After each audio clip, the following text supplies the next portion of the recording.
Thank you so much for the invitation, and thank you for the welcome. And before saying anything else, may I just check that I'm audible? Good, thank you. And if at any point I cease to be audible and you'd still like to hear what I'm saying, perhaps you'll wave your hand. I'm very honoured to be invited back to Lancaster, first time I've been for many years, but it's a place for which I have great affection and very happy memories. And what I'd like to do this evening is, in a fairly general way, to talk not so much about religious novelists, though I have a few things to say about that, but about the novel itself, what it seeks to do, and why the very fact of writing novels might be of interest to believing persons. Now, quite often people say that the novel, the European novel, is essentially a product of a secularizing age. After all, the novel as we know it really begins in the 18th century. It begins at a time when tidy and edifying narratives of providence in people's lives have become rather less popular, and where writers want to explore, with a little bit more elbow room, the nature of human growth, human selfhood, without any anxious checking about the ways of providence. People write about human lives, of course, long before. They write autobiographies, they write fictions. But it's one thing to write a diary, like some of the great Puritan diaries of the 17th century, in which you're looking to trace how providence has been at work in your life, or to write a book like The Pilgrim's Progress, a wonderful and exuberant fiction, but one which is quite clearly controlled by a story moving towards a very specific end. It's another to write a narrative where providence is deeply, permanently hidden, you might say, or at least so much woven in to the process of human interaction and human development that you can't unscramble it. Quite often, the novel as it evolves in those early days is a story of coming to maturity.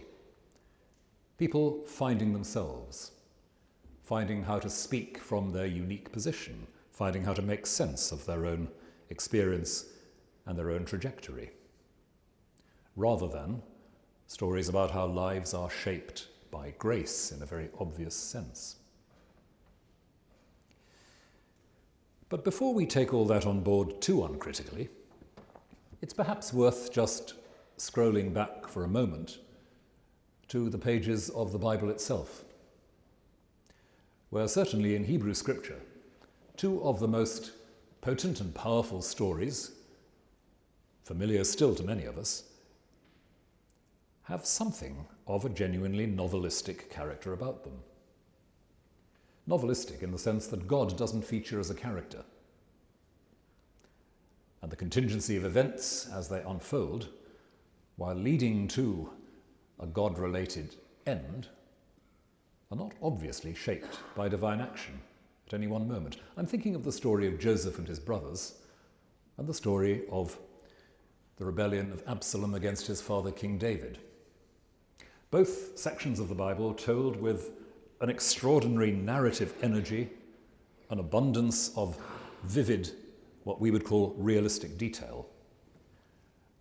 And while they're both surrounded by a little bit of an aura of prophecy and destiny, the detail of the story is very definitely secular, in the sense that this is just what is happening.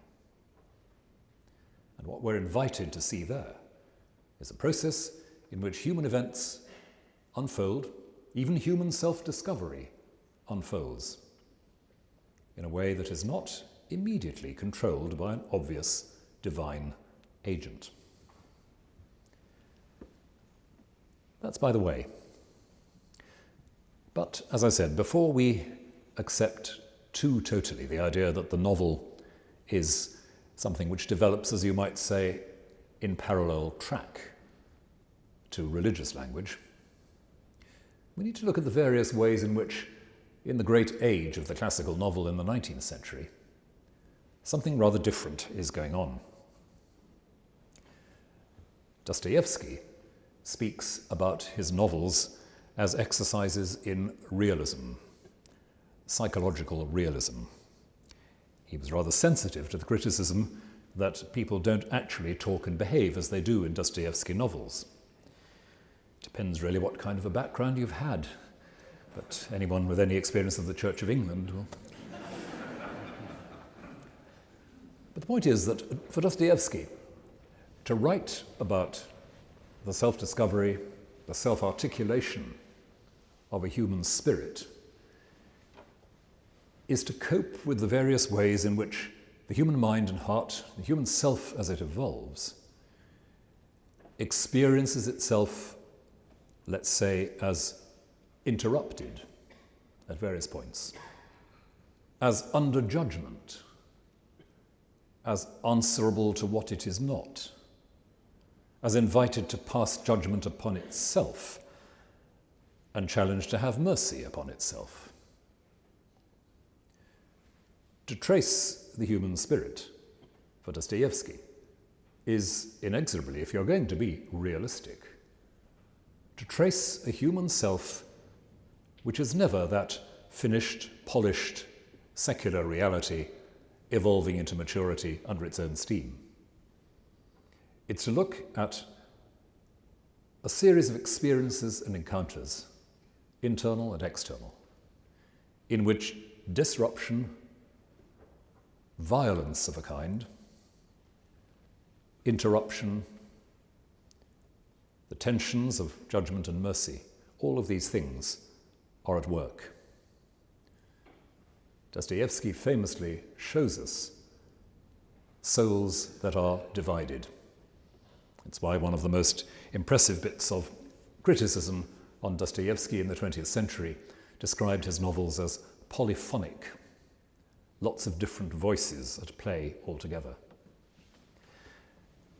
And, like all good polyphony, moments when it sounds, for that particular time, like the sharpest of discords.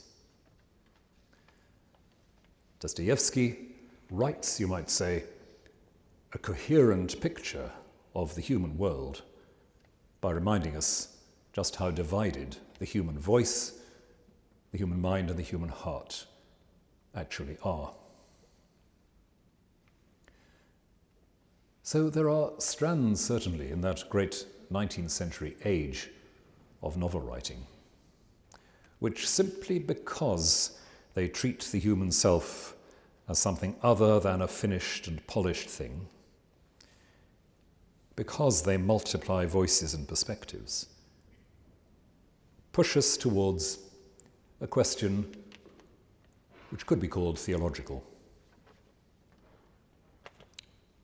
And to take another very, very different 19th century novelist, George Eliot, you'll remember that at the very end of her masterpiece, Middlemarch, she speaks about the countless unseen lives that painfully seek meaning at the cost of comfort, in some sense shape the human world invisibly, at levels we can never arrive at.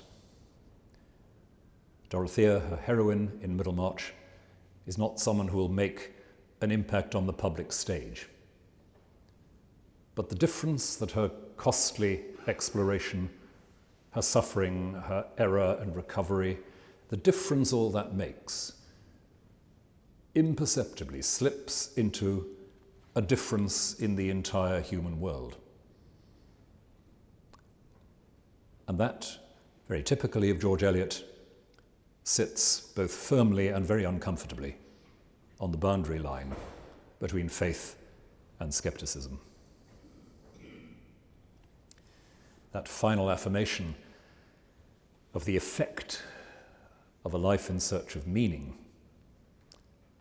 and thus the effect of writing about lives in search of meaning, that affirmation of its effect, its reality, certainly comes towards the frontiers of theology.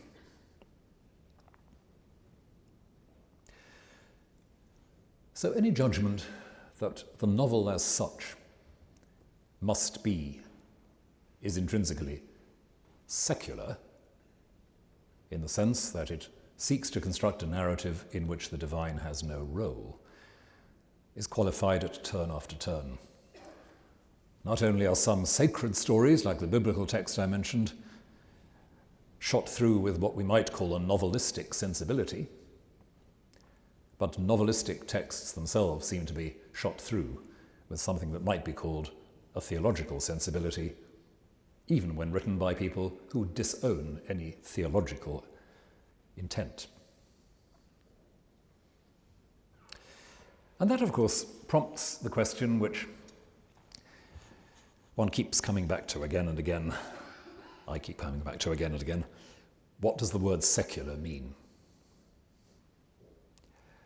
I've suggested in one or two places that one possible definition of the truly secular is the notion that our human life is finally unobserved, unseen, that our human life has no witnesses beyond other human lives, relates only to what is visible and tangible in society of the day. And of course, if our human lives are unseen or unwitnessed in that way, then you can say they're also unabsolved. Forgiveness at the level of ultimate truth doesn't work.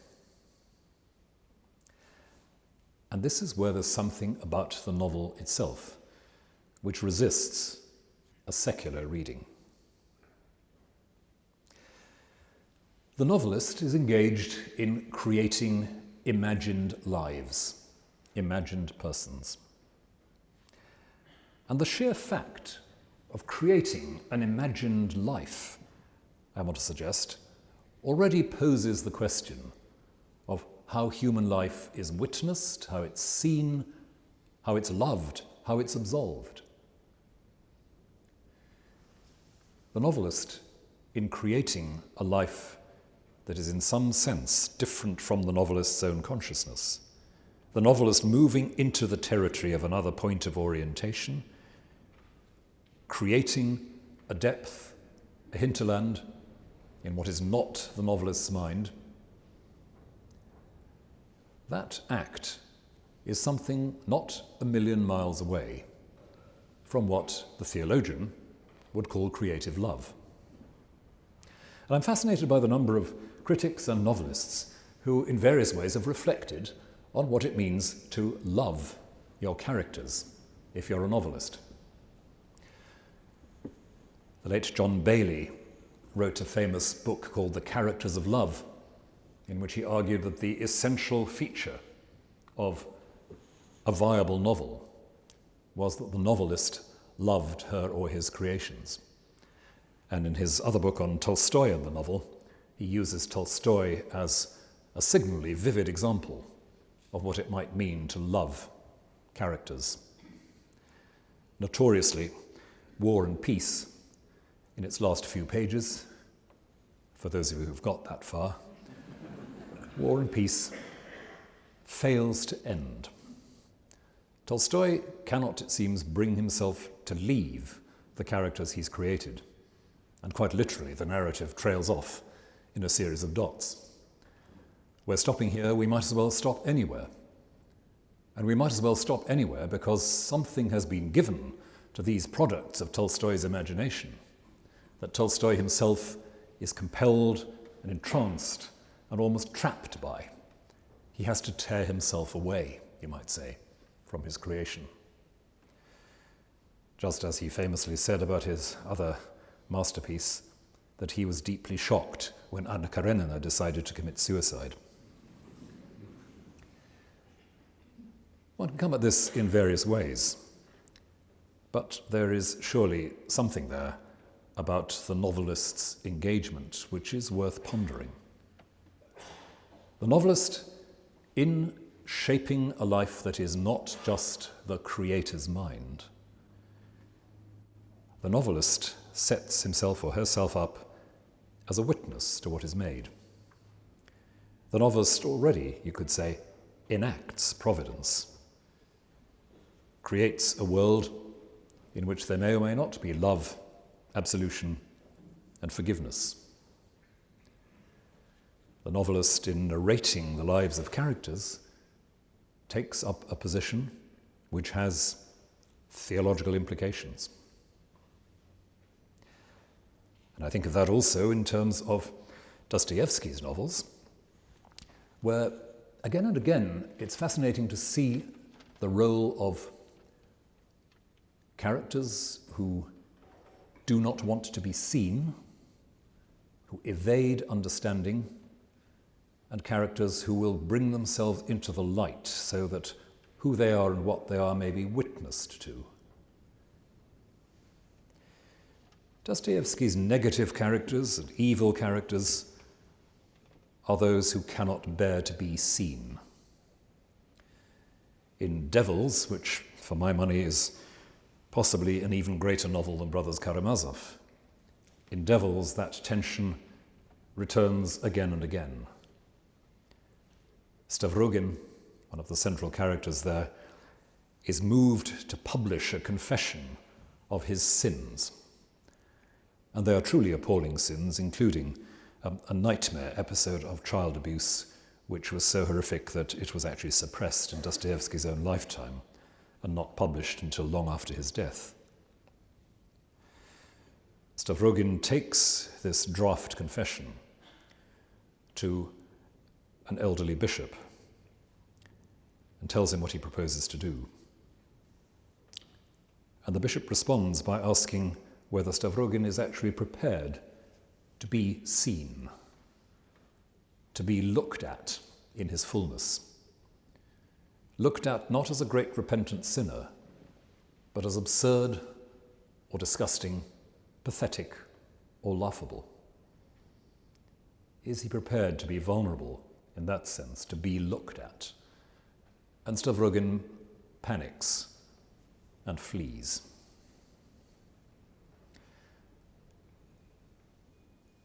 Another of the characters in the book, Stepan Trofimovich, a comical, muddled old liberal, on his deathbed finally says, "I have been lying all my life." He has come to terms with the fact that throughout his life he has created a persona, the witty, up-to-the-minute, state-of-the-art, sophisticated, progressive. And he has had to come to terms with the fact that that persona has itself generated in his son, Pyotr, a moral monster. He has been lying. He's created another liar through his life. And he, like his son, Pyotr, is in flight from being witnessed, being seen. And so also, in some sense, he's in flight from being absolved, being forgiven, just like Stavrogin. It's as if in this extraordinary novel, Dostoyevsky is inviting us to think about the ways in which human life closes down the possibility of being truly seen or truly witnessed. We're never ready for that deepest kind of vulnerability, being seen not in the terms we control or understand, but in another's. And Dostoyevsky dramatizes his own novelistic work by showing the characters of his own creation, whom he knows literally inside out, as themselves running from any idea of accountability or indeed relation to an authorship.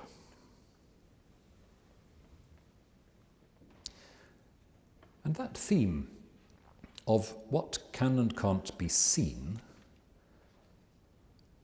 about a humanity which is always in flight from being witnessed, understood, and absolved, That recurs in a number of novels which deal with the theme of faith and doubt and modernity in very different ways from Dostoyevsky.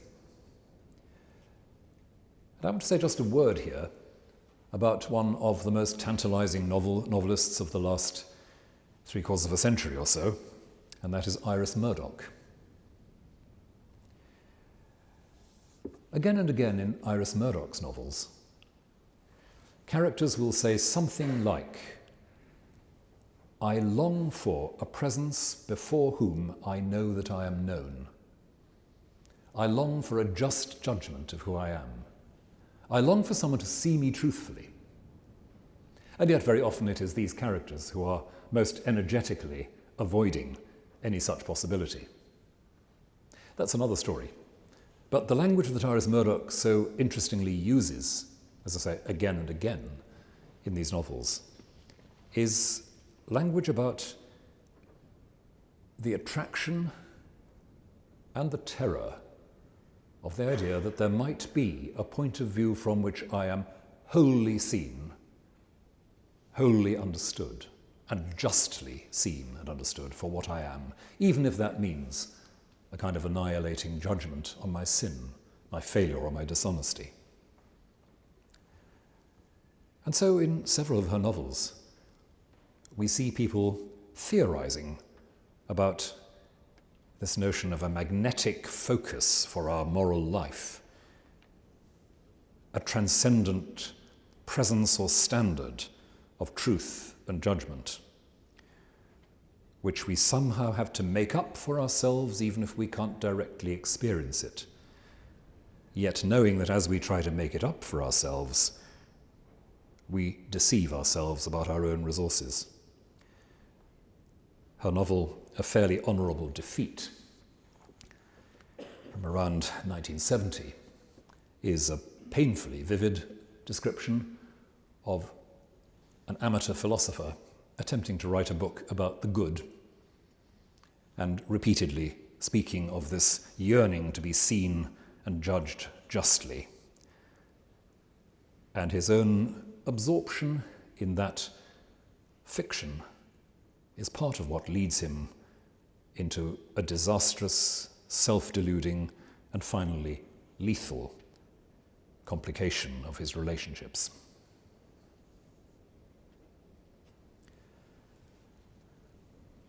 Iris Murdoch is one of those novelists that everybody trying to write about or think about faith in the novel tends to turn to. She wrote an awful lot of novels, and she gives the would-be religious critic plenty of material to work on. But that's not to say that she is at all a consistent or an easy interlocutor. Moving from novel to novel in her very considerable oeuvre, we see the tension, the toing and froing between that sense of characters searching for something to answer to and the naked reality of loss or emptiness. In one of her 1980s novels, Nuns and Soldiers, one of the central characters, Anne Cabbage, is a former nun who has had visionary experiences of Christ, but a Christ who, a little bit like the devil in Dostoyevsky's Karamazov, refuses to tell Anne whether he is real or not. The intensity and the moral seriousness of the vision doesn't necessarily mean there is anything there. Probably the toughest of her novels about absence and loss is a 1960s novel, The Time of the Angels, where she toys with the idea that when God disappears, what we're left with is not secularity, that is not an absence of the sacred, but a kind of unstructured, undisciplined sacred, the angels, forces of creation and destruction, far too large, far too dark for us to see. When God's sovereignty is removed from heaven, as you might say, what's left is these superhuman forces that toss us around, that compel us into destructive patterns of behavior and relation. And The Time of the Angels is, in one way, Iris Murdoch's own very poignant and very complex reflection on the theology of the 1960s. It's a kind of long footnote to John Robinson's Honest to God. At a time when many liberal Christians were saying it is time to let go of a transcendent God and think about our own innate divine capacity, Iris Murdoch simply notes that in the absence of the transcendent God, we do not have a benignly empty heaven, but an overcrowded spiritual world where our own compulsions are blown up to cosmic proportions. The death of God may be inevitable for her, but it's not particularly good news, certainly not in the 1960s.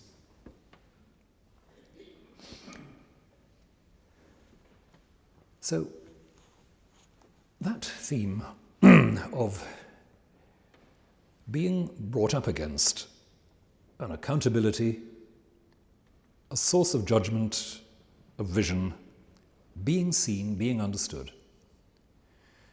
that's something intrinsic to the very activity of the novelist. And it may be that novelists reflecting deeply on their own practice are driven at some moment or another to name, to acknowledge that that is part of what they themselves are doing, both imitating, reflecting the divine creation of what is other, what is mysterious, what is not God, and taking up towards their own creation a stance which may or may not be one of love and affirmation, but one which challenges the question of love and raises the issue of whether there is anything for human beings that will not answer their questions, but tell them that they are judged and also that they are forgiven.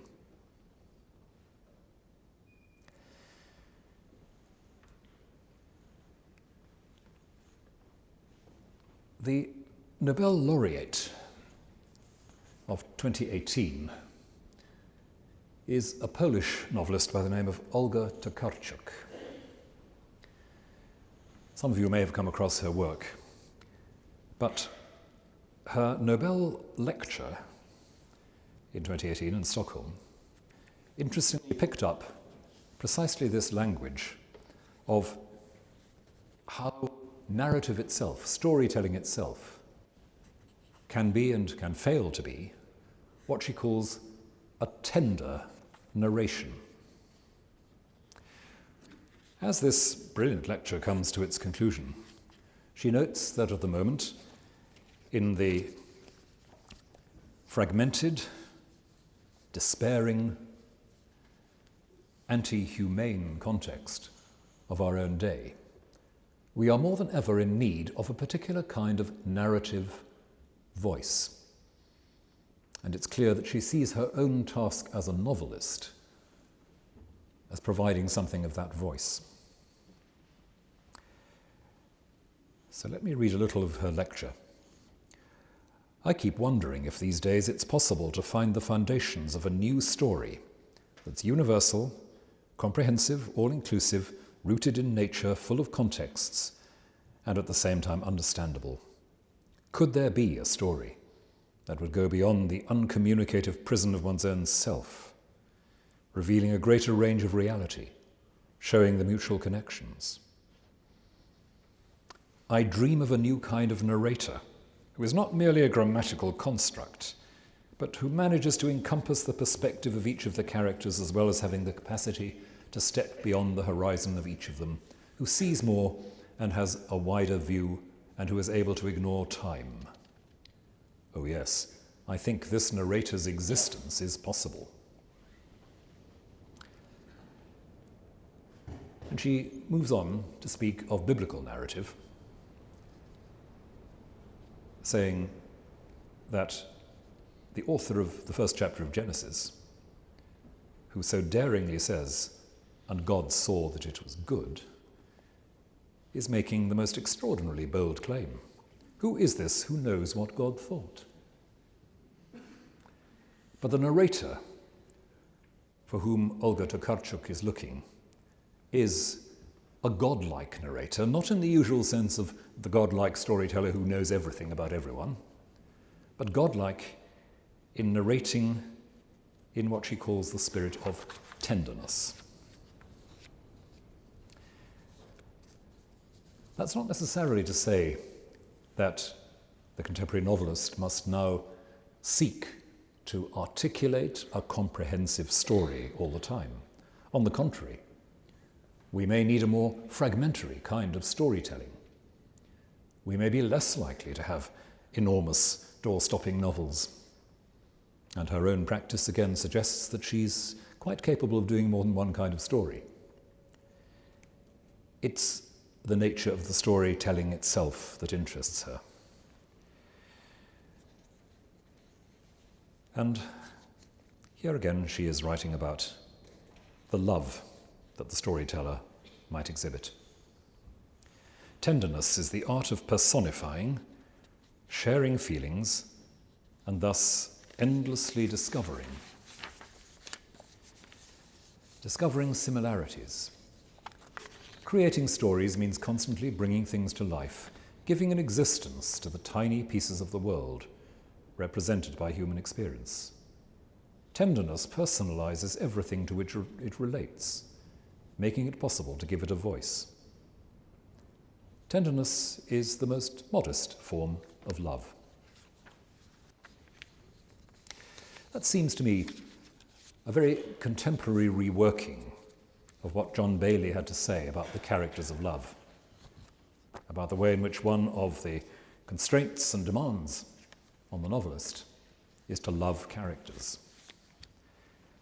And a tender narration which seeks to inhabit, to walk with its own creations, is something desperately needed at a time when our discourse in public and private tends more and more to exalt the feeling, the power, the intensity of the sense of self in isolation.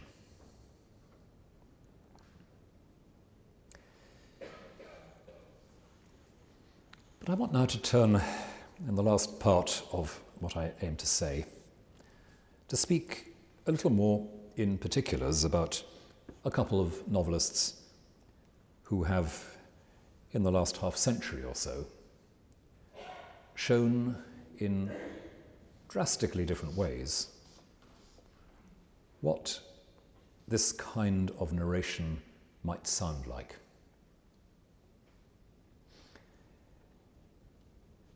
I spoke earlier about the way in which the non-secular novelist has to come to terms with a human sensibility, a human sense of self, which is always interrupted, plural, fragmented, sometimes chaotic.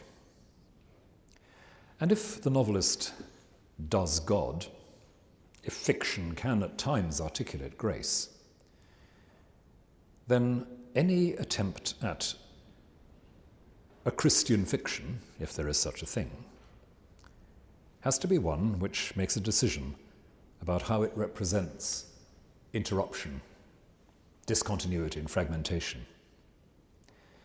It may only be by violence that we can understand how grace works. A very shocking statement, but it's one that's associated very particularly with one of the greatest of 20th century American writers, Flannery O'Connor. A Catholic from the southern states of America, whose entire adult life was lived under the shadow of an incurable disease and who died in her 30s, she produced a very small body of work, short stories and a couple of very brief novels, whose goal, as she liked to say, was to shock her audience into a renewed understanding of grace. These are stories of utterly grotesque, cruel, absurd situations. She's notorious for the high body count in her short stories and her novels, notorious for the ruthlessness with which she approaches her own characters on the surface. One of her best-known stories, A Good Man is Hard to Find, concludes with the murder of 3 generations of an entire family in half a page or so, told with her characteristic dry dispassion. But when she reflected on her own work, she had 2 things to say. One was that she didn't really believe in the Christian novel or the Catholic novel. That's to say, she didn't believe that you could begin writing with a clear evangelistic or theological purpose. No one should get up from reading a story or a novel and say, so the point of that was. No, she says the point of a story or a novel is to be a story or a novel. It's to be a good story or a good novel. If it's Catholic or Christian, that doesn't make it good. And she is scathing about pious fictions of various kinds, such as were quite popular in Christian and Catholic circles in the United States, and indeed are still so, from what I see in bookshops in the United States. That's her first point. First of all, this has to be a story that stands in its own terms, on its own ground. It has to work. And she takes this approach from some of the reflections on art and theology, which were circulating in the early 20th century in the writings of philosophers like the great French Catholic thinker Jacques Maritain. But the second point she makes is that, of course, she happens to be a Catholic. Therefore, the humanity she writes about is a humanity seen through Catholic eyes. And there's no point in disguising that. But how on earth do you write about a humanity seen through Catholic eyes in a society that has absolutely no notion of what it might be to think of sin and grace? And the answer for her is you write grotesqueries.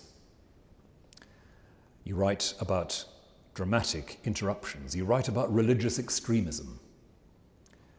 Hardly any Catholics appear in her stories. Most of the Christian characters in her stories are completely insane Southern fundamentalists.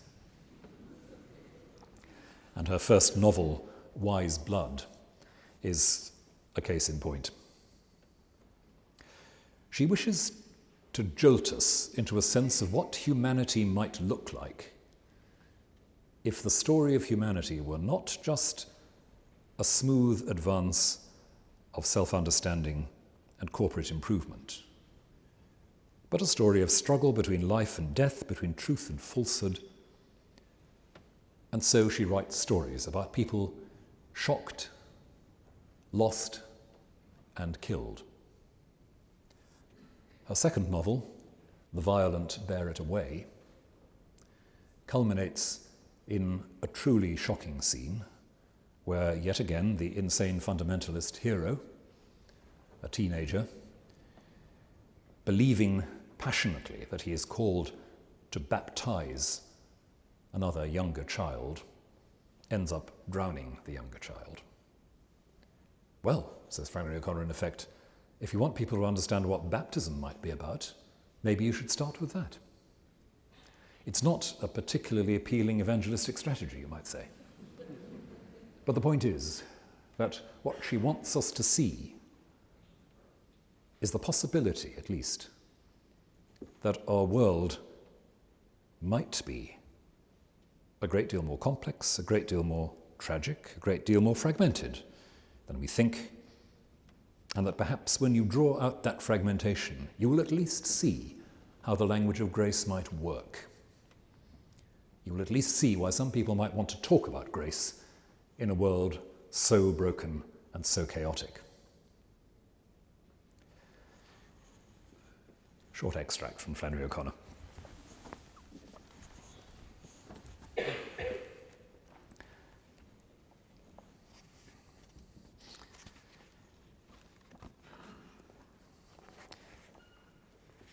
This is perhaps one of the less shocking bits, but nonetheless, I hope worth hearing.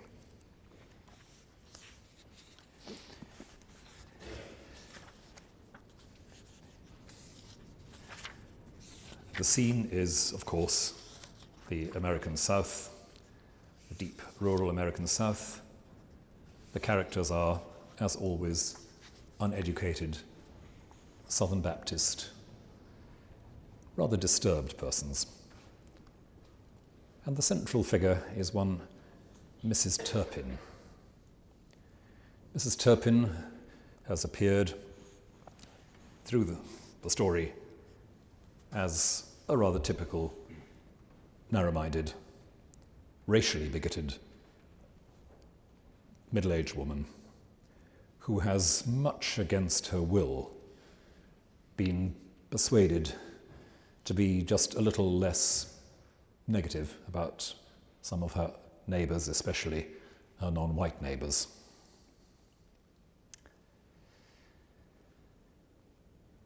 A tiny truck, Claude's truck, appeared on the highway, heading rapidly out of sight. Its gears scraped thinly. It looked like a child's toy. At any moment, a bigger truck might smash into it and scatter Claude's and, forgive the word, the nigger's brains all over the road. Mrs. Turpin stood there, her gaze fixed on the highway, all her muscles rigid, until in 5 or 6 minutes the truck reappeared, returning. She waited until it had time to turn into their own road. Then, like a monumental statue coming to life, she bent her head slowly and gazed, as if through the very heart of mystery, down into the pig parlour at the Hogs. They'd settled all in one corner around the old sow who was grunting softly. A red glow suffused them. They appeared to pant with a secret life. Until the sun slipped finally behind the tree line, Mrs. Turpin remained there with her gaze bent to them, as if she were absorbing some abysmal, life-giving knowledge. At last she lifted her head. There was only a purple streak in the sky, cutting through a field of crimson and leading like an extension of the highway into the descending dusk. She raised her hands from the side of the pig pen in a gesture hieratic and profound. A visionary light settled in her eyes. She saw the streak as a vast swinging bridge extending upward from the earth through a field of living fire. Upon it, a vast horde of souls were rumbling toward heaven. Whole companies of white trash, clean for the first time in their lives, and bands of black niggers in white robes, and battalions of freaks and lunatics shouting and clapping and leaping like frogs. And bringing up the end of the procession was a tribe of people whom she recognized at once as those who, like herself and Claude, had always had a little of everything, and the God-given wit to use it right. She leaned forward to observe them closer. They were marching behind the others with great dignity, accountable as they had always been for good order and common sense and respectable behaviour. They alone were on key. Yet she could see by their shocked and altered faces that even their virtues were being burned away. She lowered her hands and gripped the rail of the hog pen, her eyes small but fixed unblinkingly on what lay ahead. In a moment the vision faded, but she remained where she was, immobile. It's a moment where Flannery O'Connor, if you like, lifts the veil on the theology. The respectable, self-controlled people, the people who have the wit to know what they're given and use it right, the people who are responsible for keeping order in the world, are shocked rigid by the fact that the sinners, the chaotic, the despised go first into the kingdom. And she stands looking into the pig pen, realizing for the first time who she is. Briefly, my other instance is, of course, Marilyn Robinson, whose Gilead sequence of novels, the fourth of which ought to be appearing sometime this year, fingers crossed, has had such an extraordinary effect on readers on both sides of the Atlantic as, to quote one British critic, a way of showing that you can still use Christianity to think with. These narratives are about a small group of people in a Midwestern town, Gilead. Among the central figures are two elderly Protestant pastors, one Presbyterian, one Congregationalist. And the action of the novels circles around their families. These are, as you might say, spectacularly unspectacular stories. There is nothing of Flannery O'Connor's intensity, grotesquerie, and shock. These are stories about the very, very slow dawning of small insights in small things. But as the sequence advances, especially towards the third novel, Lila, the themes of the novels begin to coalesce very slowly around one central motif. And paradoxically, it's not all that far away from Flannery O'Connor. Lila, the title character of the third novel, is the very young wife of one of these Protestant pastors. In the first two novels, we're given no clue about her background, except a few hints that it's perhaps not entirely conventional. In the third novel, we see what this means. We see Lila emerging from a childhood of violence and abuse, a period on the road with vagrants, a period working in a brothel, and so on. We see her coming into Gilead, eventually, into this little Midwestern town, carrying with her a history which no one in that town could possibly begin to understand because it's a town of good people.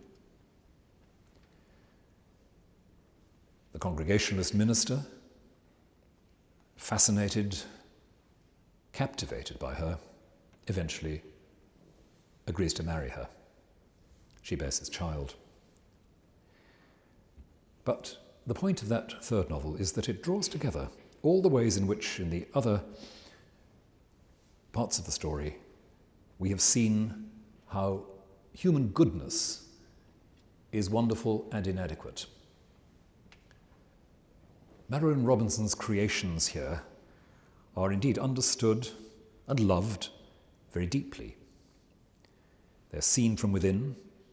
We see their profoundly lovable qualities.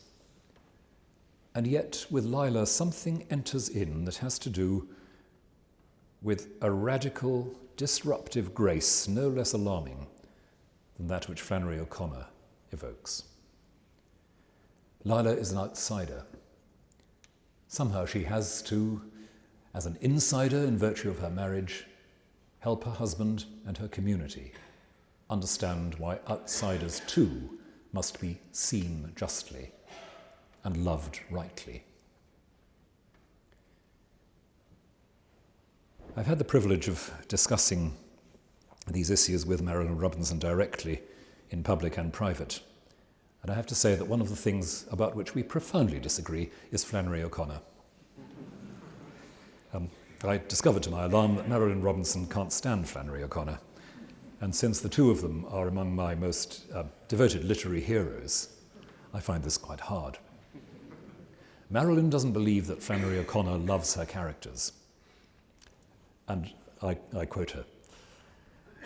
I believe that what Flannery O'Connor is doing is perhaps another kind of loving of her characters. But that if you put together the conclusion of that story which I read and the logic and the movement of that third novel in the Gilead sequence, Lila, I think possibly locked in a room together for long enough, these two utterly extraordinary novelists, I won't call them Christian novelists as that would be patronizing, might find they had more to say to each other than they ever imagined. So, in conclusion, what I've been suggesting is perhaps fundamentally two things.